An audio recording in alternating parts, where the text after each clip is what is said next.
दशमी, एकादशी और द्वादशी। एकादशी का व्रत, दशमी की रात्रि को जो आप भोजन करें वो सात्विक करें। एकादशी के दिन भोजन ना करें, अन्न का भाग ग्रहण ना करें। अन्न का भाग ग्रहण ना करें।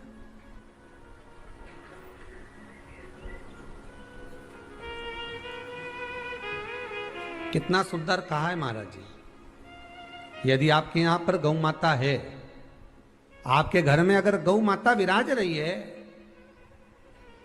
आपके घर में अगर गौ माता है, गाय की अगर आप सेवा कर रहे हैं, अच्छा कितना सुंदर लिखा है धेनु मानस में। गीता प्रेस गोरखपुर की गौ अंक को निकालकर पढ़िए कल्याण का, उसमें लिखा है ब्रह्म मुहूर्त में सुबह के समय पर गाय की पूंछ को पकड़कर या गाय की रस्सी को पकड़कर जो 2 कदम भी चल लेता है, उसके लिए भगवान विष्णु बैकुंठ का मार्ग और कुबेर का मार्ग प्रशस्त कर कर खोल देता। जरा पढ़िए धेनु मानस को, पढ़िए गौ अंक, पढ़िए गीता प्रेस गोरखपुर का कल्याण का अंक निकाल कर पढ़िए कि गाय का मात्र रस्सी पकड़कर 2 कदम चलने वाले के लिए मार्ग प्रशस्त हो जाता है। एकादशी के दिन अगर आपका व्रत है तो आप भूलवश भी डब्बे में रखी हुई रोटी गाय को ना देते हुए कुछ थोड़ा सा फल, फलहार, कोई केला, कोई सेब, जो आप खाते हो, अंगूर, पपीता, जो आप ग्रहण कर रहे हो, उसका थोड़ा सा भाग आप गाय को प्रदान करो। आप गाय को दीजिए।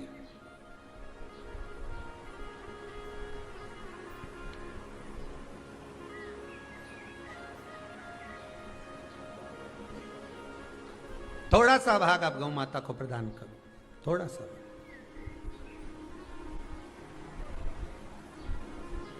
सारे व्रतों में केवल एक व्रत ऐसा होता है एकादशी का, जिसका उद्यापन पहली एकादशी पर भी कर सकते हो।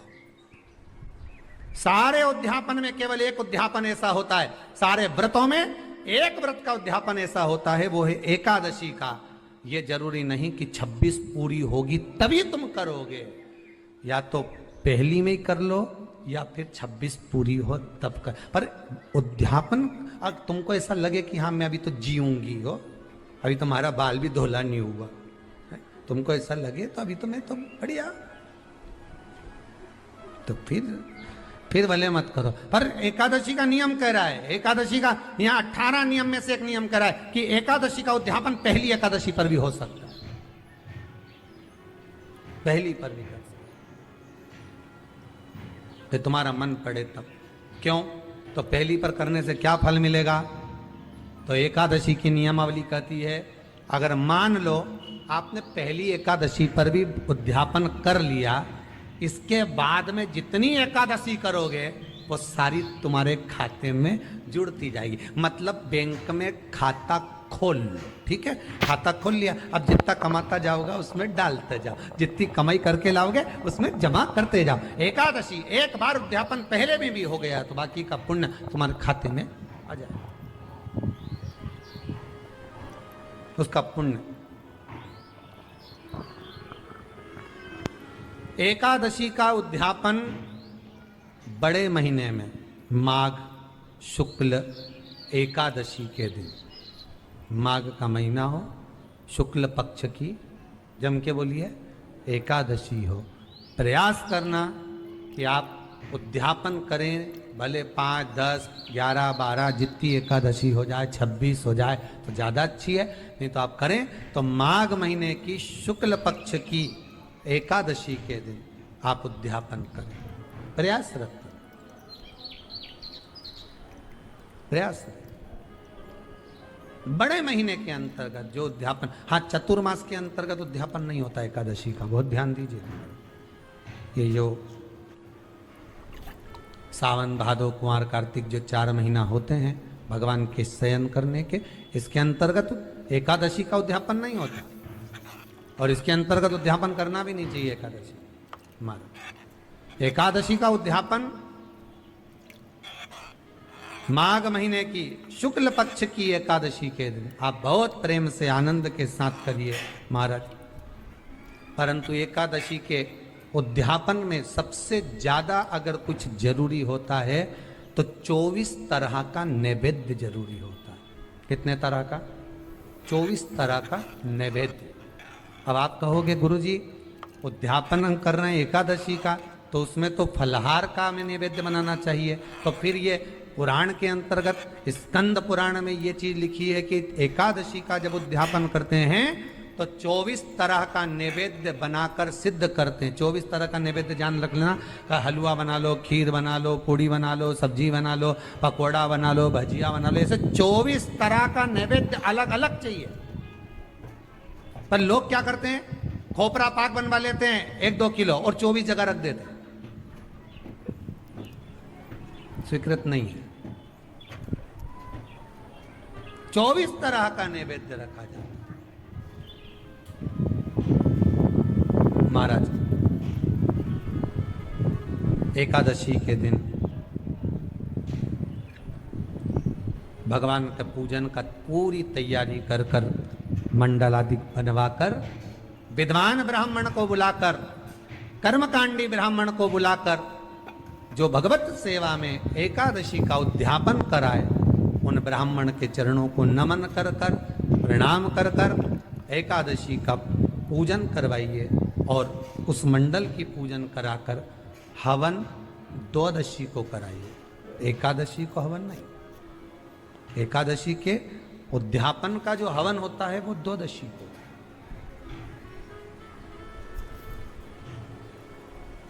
एकादशी का उद्यापन द्वादशी को बड़े प्रेम से आप खूब आनंद से हवन पूजन कराओ। पूजन कराने के बाद, हवन कराने के बाद 26 जोड़े ब्राह्मण ब्राह्मणी के बुलाकर भोजन कराकर उनको भाव से जो आप समर्पित कर सकते हो, जितनी आपकी सामर्थ्यता हो, उस सामर्थ्यता के अनुसार आप दान धर्म पुण्य आप उन्हें प्रदान करो। और बन सके तो एकादशी की रात्रि को भी जागरण करें और द्वादशी के दिन जिस दिन हवन करें उसकी भी रात्रि को कुछ जागरण करें।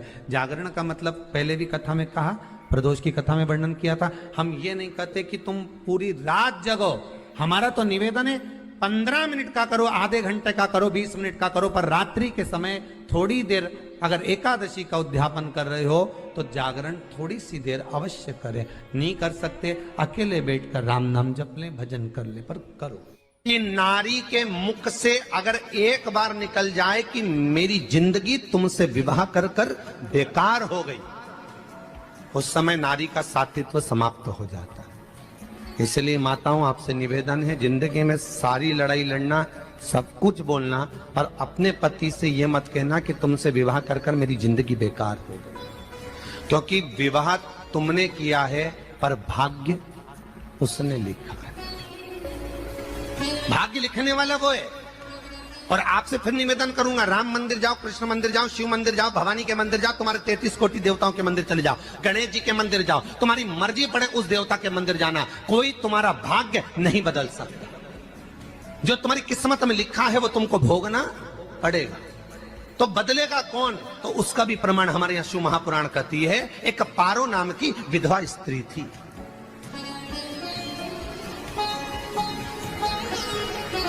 क्या नाम है उसका? नाम पारो।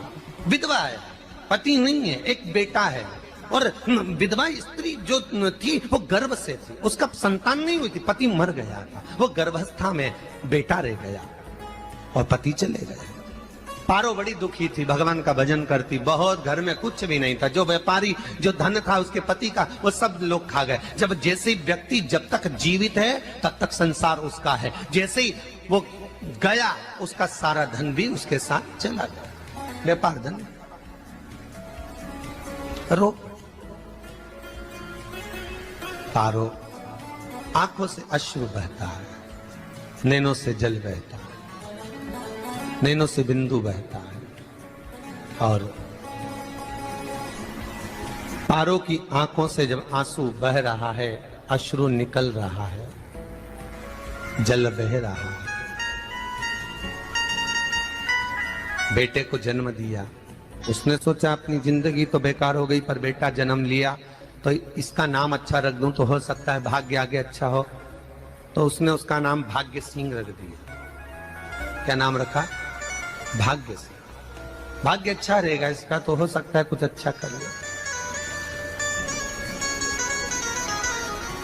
पर बेटे की भी किस्मत इतनी प्रबल नहीं थी। माँ जगह जगह बर्तन मांझ कर काम कर कर बच्चे का पालन कर ली। बच्चा थोड़ा बड़ा हुआ। माँ मेरे सारे मित्र सेठ हैं, अब मेरा ही किस्मत, मेरा ही भाग्य ऐसा क्यों है? मेरी ही किस्मत ऐसी क्यों है ऐसा?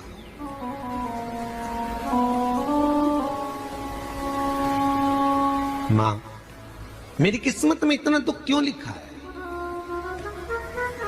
माँ भोजन तक हमको समय पर नहीं मिलता, हमारा भाग्य ऐसा क्यों है? माँ हमारी किस्मत ऐसी क्यों है? माँ कहती है बेटा जो ललाट पर लिखा उसे कौन टाल सका। माँ बच्चों को समझाती है, माँ बच्चों को कहती है, धीरे धीरे समय निकलता है। माँ एक बार बता माँ, तू कहती है कि सब भगवान ने लिखा है भाग्य में, तो भगवान का मिलेगा मुझे बता दे। माँ बोलती है ऐसी कोई जगह नहीं जहाँ भगवान नहीं। वन में मिलेगा? हाँ मिलेगा। माँ का कहना मानकर भाग्य सिंह वन में चले गया और घने जंगल में भाग्य जब गया भाग्य सिंह, और घने जंगल में जब पहुंच गया, ढूंढते ढूंढते ढूंढते ढूंढते ढूंढते तो भी भगवान तो भगवान, भगवान की छाया तक नहीं मिली। भगवान की छाया तक। आंखों में जल भर गया, बेहोश होकर गिर गया। शाम का समय था, विष्णु और लक्ष्मी निकल कर जा रहे थे। लक्ष्मी और विष्णु जाते जाते उसको देखकर रूप बदल के उसके पास गए। बेटा आपका नाम क्या है? हमारा नाम भाग्य सिंह है। कहाँ जा रहे हो? भगवान से मिलना है हमको। क्या काम है तुम्हें भगवान से? भगवान से पूछना है कि मेरी किस्मत ऐसी क्यों बनाई, मेरी किस्मत में गरीबी क्यों लिखी, मेरे भाग्य में इतना दुख क्यों लिखा। मुझे भगवान से पूछना है कि मेरी किस्मत ऐसी क्यों बनाई, मेरी किस्मत में इतना दुख क्यों लिखा। इतनी तो भगवान बोले ये तो देखो भाग्य भाग्य की बात है, सबके भाग्य में अलग अलग होता है। नहीं नहीं मुझे भगवान से पूछना। तो हुआ क्या? मैं बहुत गरीब हूं, मैं बहुत दुखी हूं। भगवान से प्रार्थना है कि मुझे कुछ मेरी जिंदगी का अच्छा कार्य कर दीजिए। लक्ष्मी जी को दया आ गई, नारायण से बोले प्रभु इसको कुछ दे दो, थोड़ा सा इसके ऊपर कृपा कर दो। नारायण बोले इसके भाग्य में नहीं है लक्ष्मी, इसके भाग्य में नहीं है लक्ष्मी। लक्ष्मी मैं दे भी दूंगा तो इसकी किस्मत में नहीं है। लक्ष्मी कहती है आपका काम देने का है, आप तो दो। भगवान ने कहा लक्ष्मी नहीं है भाग्य में, तुम तो दे दो। लक्ष्मी जी के कहने पर नारायण ने उसको एक हीरे का हार दे दिया। ले ये ले हीरे का हार। वो प्रसन्न हो गया, हीरे का हार मिल गया। और हार लेकर वो चला, और चलते चलते उसने सोचा मेरी मम्मी को दूंगा, मेरी माता को दूंगा, माँ बड़ी प्रसन्न हो जाएगी। हीरे का हार लेकर जा रहा था। हार ले जाते उसको रास्ते में इतने में उसको तुरंत उसी समय पर कहीं सोचादि कर्म के लिए जाना पड़ा। उसने सोचा इस हार को इस पत्थर पर रख देता हूं, अभी आऊंगा वापिस इस हार को उठाकर घर लेकर चले जाऊंगा। और सोचादि कर्म के लिए वो चल दिया। गया, हाथ धोकर आया, इतने में चील उड़ती उड़ती आई, उसका हार लेकर चली गई। आके रोने लगा। माँ को जाकर कहा माँ किस्मत तो देख, इतना जोरदार हार मिला था हीरे का, पर भाग्य में नहीं था, नहीं मिला। इतने में वो रोता रोता तुरंत फिर भगवान के पास गया। रोता बिलखता फिर पहुंच गया वन के अंदर, फिर भगवान मिले। भगवान ने पूछा अब क्या हुआ? प्रभु मेरा हार तो वो हीरे का, मेरा हीरे का हार ले गई चील। भगवान बोले देख भैया हम तो तेरी किस्मत में था, वो कर दिया, अब आगे तू एक काम कर, ब्रह्मा जी से जाके मिल। ब्रह्मा जी कहाँ मिलेंगे? यहां से आगे जा, ब्रह्मा मिल गए। ब्रह्मा के पास गए। ब्रह्मा जी ने कहा क्या हुआ? ब्रह्मा जी मेरे भाग्य में गरीबी लिखी है, कुछ अच्छा कर दीजिए। ब्रह्मा जी कहते हैं तुम्हारे भाग्य में जो लिखा है वो तुम्हें भोगना पड़ेगा। नहीं नहीं आप कृपा करो। लक्ष्मी जी ने नारायण से कहा इसको कुछ कृपा कर दो। तो भगवान ब्रह्मा जी ने कहा चलो इसका भाग्य बदलने के लिए एक हीरे की अंगूठी दे देता हूं। भगवान ने उसको हीरे की अंगूठी दे दी। अब हीरे की अंगूठी दी, फिर वो लेकर चला। इतना खुश था अब मुझे हीरे की अंगूठी मिल गई, अब मुझे हीरे की अंगूठी मिल गई। इतना प्रसन्न होकर जा रहा था, इतने में इसको लग गई प्यास। इसने सोचा पानी पी लूं। पानी पीने के लिए इसने मुंह को करा नीचे, जेब में रखी थी अंगूठी, वो पानी में लुढ़क गई। लुढ़कते से एक मछली निगल गई, अंगूठी भी हाथ से चली। देखिए, कोई कितना भी साथ दे दे, पर भाग्य में अगर सुख लिखा होगा तो वो अपने आप मिलेगा नहीं। फिर आया, फिर मां से कहा मां ऐसा हो। मां ने कहा चल जाने दे, तू रोज रोज बहाना बना के चले जाता है, दिन भर इधर उधर घूमता रहता है, शाम को आता है और बहाने बना के कहां की स्टोरी सुनाता रहता है, ना जाने कहां की कहानियां सुनाता रहता है। चल काम पे जा, कुछ काम कर तो भाग्य बदलेगा। नहीं नहीं मां, मैं सत्य बोल रहा हूं, नहीं माना। फिर चले गया। नारायण ने कहा एक काम करो, अब तुम शंकर जी के पास जाओ। शिव जी के पास गए। भोलेनाथ जी ने उसको हीरे की पोटली दे दी। वो हीरे की पोटली ले जाकर अब की बार सोचा कहीं रुकूंगा ही नहीं, सीधे घर गया, मम्मी को याद करा। माँ नहीं थी। उसने एक लोटे के अंदर हीरे रख दिए। मैं माता को ढूंढ के आता हूँ। माँ को ढूंढने गए, इसमें चोर घुस गए घर के अंदर, लोटा ही ले गए। फिर आके देखा, फिर माँ ने कहा, फिर बहाने बनाया तूने, फिर स्टोरी सुने, फिर कहानी सुने। माँ मैं सत्य कह रहा हूं, सत्य कह रहा हूं। आखिरी में हार गया। फिर भगवान विष्णु और ब्रह्मा ने एक ही बात कही, तू शंकर के मंदिर की चौखट पर जा। वहां क्या करना पड़ेगा मुझे? कुछ मत करना, केवल उसकी चौखट पर जाकर उसका दीदार करना, उसका दर्शन करना। उससे क्या होगा? भगवान विष्णु और ब्रह्मा कहते हैं